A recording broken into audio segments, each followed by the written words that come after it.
Languedoc Regiment. Now this is a regiment from the south of France that arrives here at the beginning of the French and Indian War, that being the year 1755.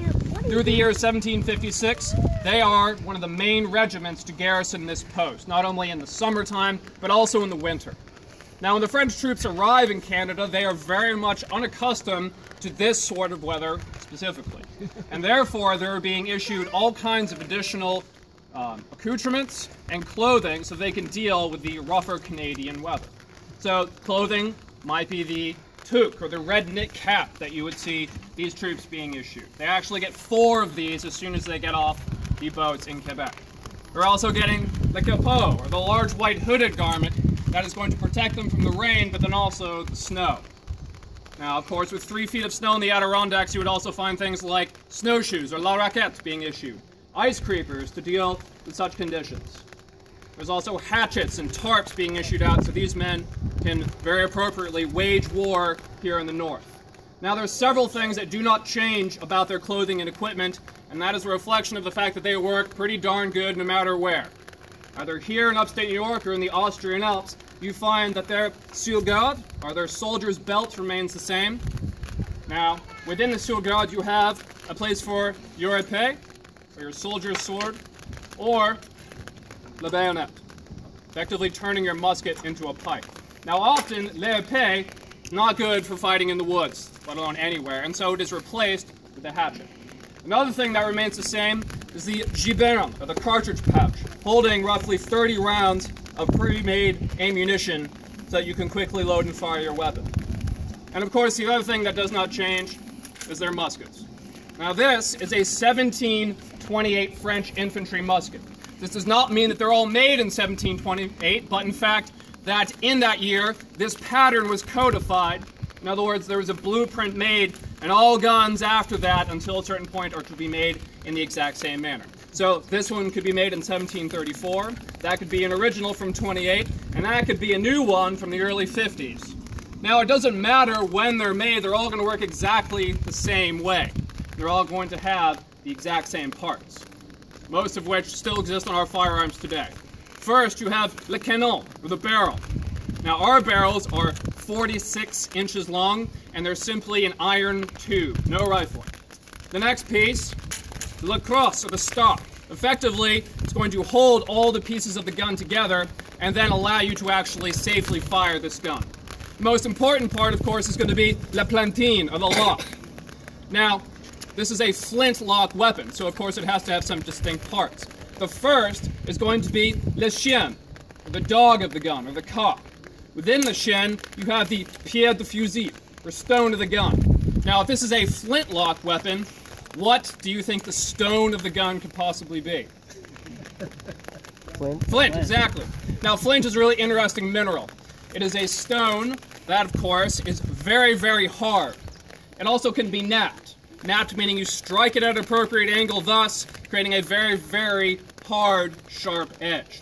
Now, in front of le chien, we have le batterie, which is an L-shaped piece of iron that has steel welded to the front of it right here. So that when le soldat, or the soldier, pulls le chien de full cock, immense pressure resting on the chien from a spring on the inside, and he pulls le bouton, or the trigger, you get a shower of sparks. These sparks are nothing more than that very, very hard, sharp mineral striking that steel, shaving off very small filings, which, because of the friction, are going to be sparks. Now, that's how these weapons work. How are they actually going to be used? Now, in the previous conflict, so this is in the beginning of the 18th century, you would find that soldiers are carrying their ammunition all in individual cases. They would have their pouveron, or their priming horn, which they would then load the gun with, and then put the rest down the barrel, add the bullet, and then wad it. Could one see a hypothetical problem with such a way when you load your firearm in combat? It takes way too much time, doesn't it? So by this very modern era of the 1750s, they already have paper cartridges. Now, opposed to a full metal jacket, you're going to have a full paper jacket. So this right here has enough gunpowder to both prime and load your weapon, but then also it's going to have a projectile seated down in the bottom. Your paper is not only going to be your container, but also your wadding. So you all have seen enough war movies. What is the first thing Le Soldat is going to do with his cartouche in order to load this gun? Tear it? How is he going to tear it? He's going to bite it, exactly. Tearing open the top of the paper is going to expose the powder. He then primes his pan, that small bassinet or teaspoon shape that's going to contain your charge. He then shuts the pan, casts the weapon about, inverts the cartridge so the ball is now at the top, puts it down the barrel, draws out his baguette, no, not a tasty loaf of bread, but an iron stick, and then ram the lot of that all down to the breech. Now, one good French soldier can do that in about 10 to 15 seconds. It's about 4 rounds a minute. You all tell me, though, what is better than one good French soldier? 3, exactly. Especially 3 strikingly handsome French soldiers. Well, let's go further now. What's better than 3? 300, I like that. How about 351? It's the exact number of the soldiers in the Languedoc Regiment by this time. Now let's imagine we have all 351 guys milling in a field. Are they all that imposing? If you see 350 guys milling about, just as you are right now, am I going to be really terrified of your military prowess? No. Of course, you're going to find that at this time, they're using formations in order to effectively deliver lead downrange, to effectively repel an enemy attack and to look intimidating. Now, this is nothing new. You're going to find that you would not see a single Roman soldier standing out in the open field trying to repel Gallic horsemen. No, he falls into a rank-and-file system in order so that he can effectively fight as a soldier. Now, as these firearms are being finely tuned throughout the 17th and 18th century, formations change. Originally, you would have square blocks of infantry with pikemen behind to support them as they're reloading. Eventually, you would slim down your rank and file to 16 ranks by 8 files. And then in this very, very modern age, once again, we're going to have ranks of 3. Now, the advantage of this is that we can all fire our muskets all at once, whereas if we had any more ranks, half of our men would be unable to fire. Now, when we're this close to one another, an arm's length distance, or half an arm, suddenly how we load and fire these guns is really important. With all the shooting and commotions, it can be very easy for someone to bump into someone else, knock them out of formation, who can then accidentally let his gun go off. To remedy this, you have 2 parts. The first, of course, is the formation. The second is the Ordonnance d'Oie of 1755. So this is a musket drill, if you will, that's going to tell the soldiers when and how to move their muskets in order to get the job done. So just like a group of dancers are going to be coordinated, so are these soldiers. An officer is going to give a command, they are going to say, en deux, to give a cadence, and thus everyone is synchronized and therefore not bumping into one another. Now, you would find with these 3-rank systems, you can wage war very, very efficiently. First command to begin loading and firing your firearm, which is how soldiers begin learning, goes like this. Detachement, regardez en vous, or take care of yourselves, attention. Montez le fusil, en deux, en deux, en deux. Prenez la cartouche, en deux. Prenez la cartouche, grab the cartridge. Fichez avec les dents, tear it open with your teeth. Enrosser, or prime. Fermez la bassinet, shut the pan. Passez le fusil d'un côté de l'effet. En deux, en deux, en deux. Or pass your musket to sword side. Mettez la cartouche dans le canon. Put the cartridge in the barrel. Tirez la baguette. Draw the baguette. Shorten it on your sous garde for ease of motion. Hooray! Pretty self-explanatory. Remettez la baguette en son loop. Return the ramrod to its place. Portez le fusil. Now, once a company of French soldiers is all loaded, no officer worth his salt is going to have them fire immediately. Instead, they're going to fire from a place that is advantageous, whether that be delivering effective fire into the rear of another enemy company or from a place that is safe. They would get the command to, oh, le fusil. Apprêtez le fusil. You would find, just like a mechanized clock, rear rank takes a knee so we can effectively fire over him. Middle rank takes a step back, and the rear rank, he steps over to file between the files.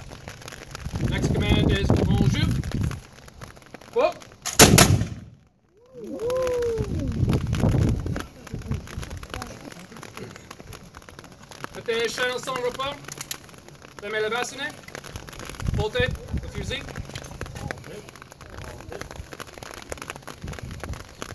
Now, let's say, hypothetically, we have this really, really important piece of ground that needs to be held, very much like the Carillon Peninsula. And we know that the British are amassing their forces somewhere near here, but we have an entire summer to prepare for such an attack. What could we possibly do to better our chances? All right, so use cannons. Where do you shoot cannons from? What was that? Highest point. Okay, I heard an F word over here. Fort, exactly. Now, these formations that we just used, they don't work very well in forts because you can't fit an entire length of a battalion on one of these bastions. So consequently, there are other tactics that are developed. Now, in the Ordnance du War, there is parapet firing, in that you have two files turning into one, and then you have one guy fire, go to the end, the next guy fires, goes to the end, so on and so forth, creating a constant wall of fire. Because if you fire one volley with all your men, you're going to allow the enemy to simply charge up to your wall and thus take it in that 15 seconds worth of time. Now, there's some issues with this that Maurice de Saxe, the famous technician, points out. He sees that, of course, you only have a couple seconds to take aim. Not all of the soldiers within this rank and file are going to be good shots. So, what do you think he comes up with in order to alleviate this issue? Passing the gun up to who? To whoever's shooting. Who's going to be shooting? The best. So, out of our two soldats, who do you think is the finest marksman? We can't continue until we figure this out. Which one? 4 eyes. Alright, well, for demonstrational purposes, we'll go with this. So you would find that our file, then, is going to line up right behind the parapet wall. A parapet wall is a wall like you see behind you. It could be much shorter, made out of wood or earthen timbers, with a small firing platform to step up on so that that one marksman can be protected, but still have that clear rate of fire. Now, to get through this command, they're going to have the command to Detachement, prepare-vous, parti, feu, are prepared to fire by files. Instantly, all the soldiers know what to do, and they begin very quickly to load their muskets in order to defend their position.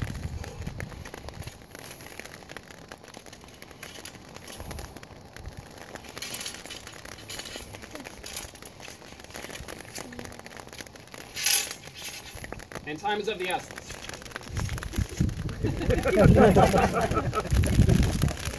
When they're all set to go, the officer, just like he metered out the fire within his company, he's going to give the command to "En joue, et feu," and barring the rain, and if a soldier has a gun that misfires, you can simply pass it back so that the soldier behind him can work on it, and thus you can keep up that hot, masking fire.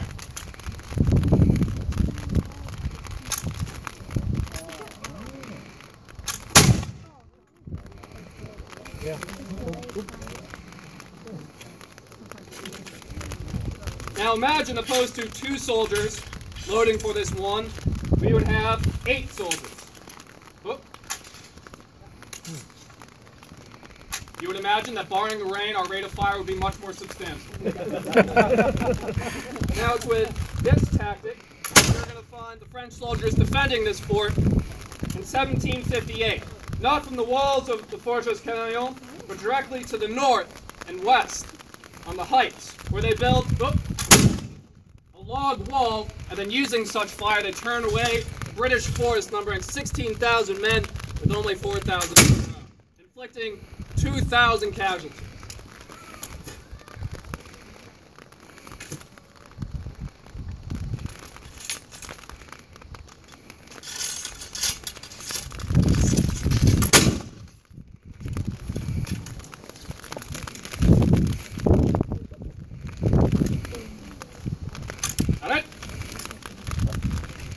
That means stop, by the way.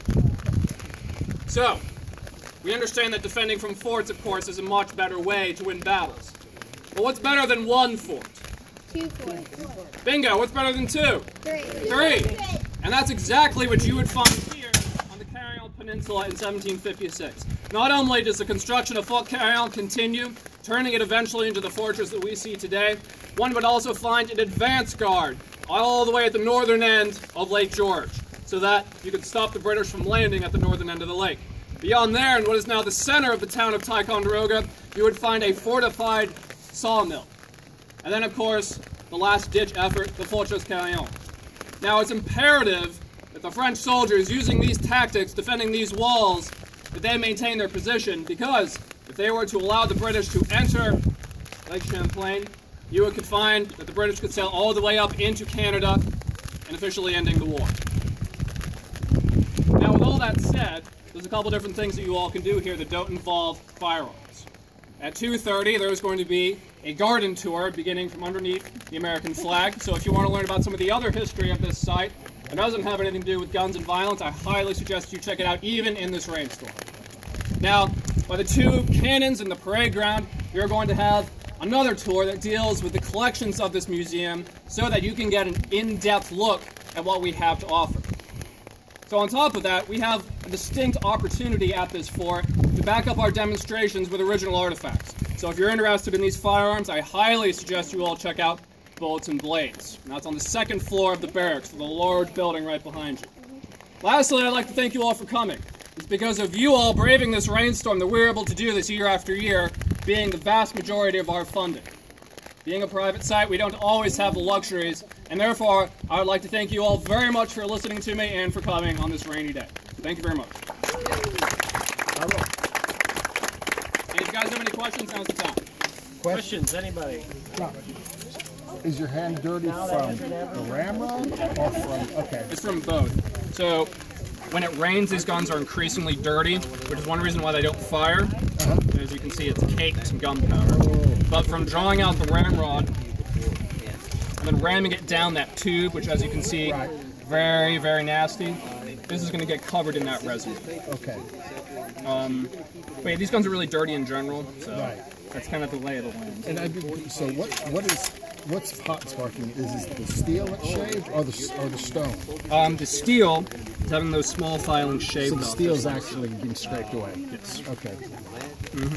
So obviously the flint can dull after repeated firing. You're going to have to change out your flint because you start to have misfires. How often? It really depends on the seam of rock that you have available. Some flints will last 20, 30 shots, some will last 1. Oh, really so you're carrying spare flints somewhere. Yes. A soldier would have about 6 flints in a pocket such as you see here. Okay. You carry screwdrivers? That's solid. There is a musket tool that is very much like an ordinary screwdriver. Okay. Can I have a picture? Yeah, of course. Okay.